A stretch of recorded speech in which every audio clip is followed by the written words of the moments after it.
Good morning বন্ধুরা, কেমন আছো তোমরা সবাই? আশা করছো অনেক ভালো আছো, সুস্থ আছো, খুশি খুশি আছো। আমরা অনেক ভালো আছি, সুস্থ আছি, কিন্তু খুশি খুশি নেই।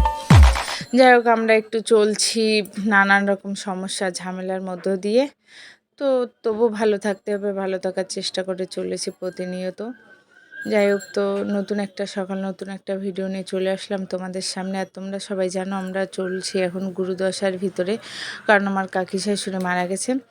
তা ছেলে দুটোর আমার খুবই সমস্যা হচ্ছে খাওয়া দাওয়া। যাই হোক, ওখানে দুধ গরম করে নিলাম, আর এখানে আমি একটু ঘি দিয়ে সয়াবিন আলু দিয়ে ওদেরকে একটু সবজি করে দেবো। আর রান্না হয়েছে সিদ্ধ ভাত। এইভাবেই জীবন ধারণ করছি আমরা। বেঁচে থাকতে হবে, তাই খেতে হবে, তার জন্য চলছি। যাই হোক, তোমরা সবাই কেমন আছো? কিভাবে সামনে সরস্বতী পুজো, কি বলবো। এই ভিডিওটা আমার 2-3 দিন আগের ভিডিও, কিন্তু আমার পোস্ট করতে দেরি হয়ে গেছে। যাই হোক, সবাই সরস্বতী পুজো কেমন কাটালে সেটা আমাকে অবশ্যই জানাবে কমেন্ট বক্সে। আর দেখি এইভাবেই আর কয়টা দিন বাকি আছে, চলতে হবে, কিছু করার নেই। আর কেউ মানে আমার ভিডিও যারা যারা দেখো, তাদের বাড়িতে যদি কেউ মারা যায়, তাহলে যে কারা কিভাবে পালন করো সেটা আমাদের সঙ্গে শেয়ার করো। কারণ মানুষ মাত্রে ভুল ত্রুটি হয়, ভুল হতেই পারে। কারণ আমি চাই না যে এই সব বিষয়গুলো ভুল হোক, সব ঠিকঠাক হোক, সেটাই চাইবো।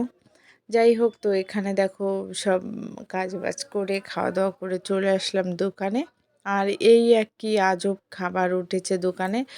চোখ আমার ছেলে 10 টাকা করে নিয়ে কিনে আনছে, আমি তাই ওকে বকা দিলাম একটু, যে এগুলো কেউ খায় না, একদম খারাপ জিনিস বলে মনে হয় আমার। আর এসব খাওয়া আমার একদম পছন্দ নয়। দেখো দেখাচ্ছে ভালো করে, হচ্ছে চোখ চোখ আমাকে বলেছে কেটে দিতে, আমি বলেছি পারবো না, কারণ তুমি এই উল্টোপাল্টা খাবা, আমি সেইগুলো করবো।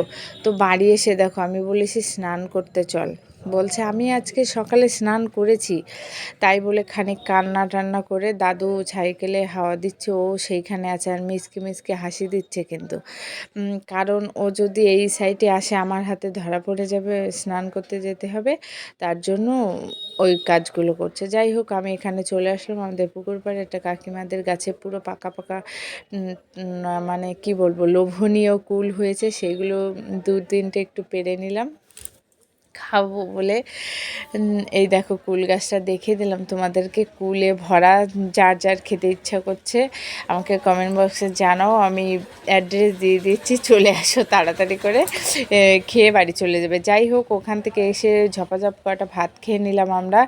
এবার আমি আকাশের দিকে তাকিয়ে দেখি পুরো মেঘলা, বৃষ্টি পড়বে মনে হচ্ছে, যখন তখন বৃষ্টি হবে সেরকম সম্ভাবনা। আমরা তাড়াতাড়ি করে দেখো লোটা কম্বল নিয়ে বস্তা বস্তা নিয়ে কোথায় ছুটছি সেটা দেখতে থাকো, তাহলে অবশ্যই দেখতে পারবে যে আমরা কোথায় ছুটে চলেছি। আমরা যাচ্ছি আমাদের জমিতে, সরষে লাগানো হয়েছিল, তোমাদেরকে দেখিয়েছিলাম। সেই সরষে কিন্তু এখন কাটাও হয়ে গেছে, কারণ পেকে গেছে, শস্য কাটা হয়ে গেছে। সেইগুলো বৃষ্টি পড়ে যদি ভিজে যায়, পুরো একদম সব সরষের দানা জমিতে পড়ে যাবে। ওই জন্য ওইগুলোকে আনতে যাচ্ছি। এবার যাদের বড় তাঁবু ঠাবু আছে তারা মাঠেই ঢেকে রাখছে, কিন্তু আমরা রাখবো না, যেহেতু আমার বাড়িতে যে দোকানটা আছে ওটা ঝাড় দিয়ে পরিষ্কার করেছে আমার শাশুড়ি মা। ওখানে অনেক জায়গা আছে, ওখানে রেখে দিলে নিরিবিলি থাকবে। কারণ 2 দিন পরে তো আবার সেই বয়ে আনতেই হবে, তাই না, বাড়িতে।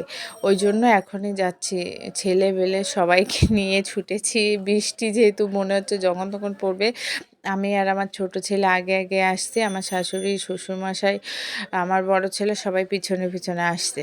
দেখতে থাকো, সাথে থাকো, চ্যানেলটাকে সাবস্ক্রাইব করে দিয়ে পাশে থেকে ভিডিওটা স্কিপ না করে প্রথম থেকে শেষ পর্যন্ত দেখবে, অবশ্যই ভালো লাগবে। আর যদি ভালো লাগে একটা কমেন্ট করে যেও, আর একটা লাইক শেয়ার প্লিজ। তো দেখতে থাকো, সাথে থাকো। এই দেখো বন্ধুরা, আমাদের জমির শস্য তোমাদের দাদাভাই কেটে রেখে দিয়েছে, এই যে এগুলোকে এখন বাড়ি নিয়ে যেতে হবে। আমরা কিন্তু সেই সব শস্য ঝপাঝপ করে বাড়িতে রেখে এসেছি। আমরা যাচ্ছি, আমাদের এই সাইডে আর একটা জমি আছে, এটা আরও বেশি, কিন্তু এটা বেশি কাটা হয়নি, অল্প একটু সবে কাটা হয়েছে, কারণ এই জমির শস্যটা বেশি একটা পাকেনি, কাঁচা কাঁচা আছে। এই দেখো আমরা ওই একটা ননদ ও এসেছিলো আমার কাছে দরকারে, তো ও এসে ও মানে মাঠে চলে এসেছে, তাড়াতাড়ি করে শস্য বয়ে দিয়েছে, কারণ না হলে পারছিলাম না আমরা।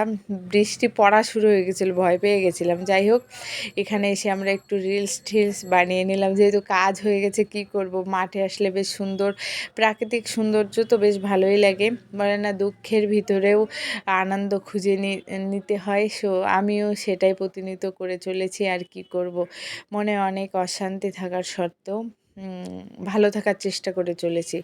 দেখো আমার গায়ে আমার ছেলে কাদা টাদা দিয়ে পুরো একদম ভরে দিয়েছে। তারপরে এখানে দেখো কি চলছে। তো এইভাবেই চলছে জীবন ধারণ। তো সবাই ভালো থাকো, সুস্থ থাকো, আর আজকের ভিডিওটা এখানেই শেষ করছি। দেখা হচ্ছে পরের ভিডিও। সাবস্ক্রাইব করে দে, পাশে থেকে যাও বন্ধু। বাই।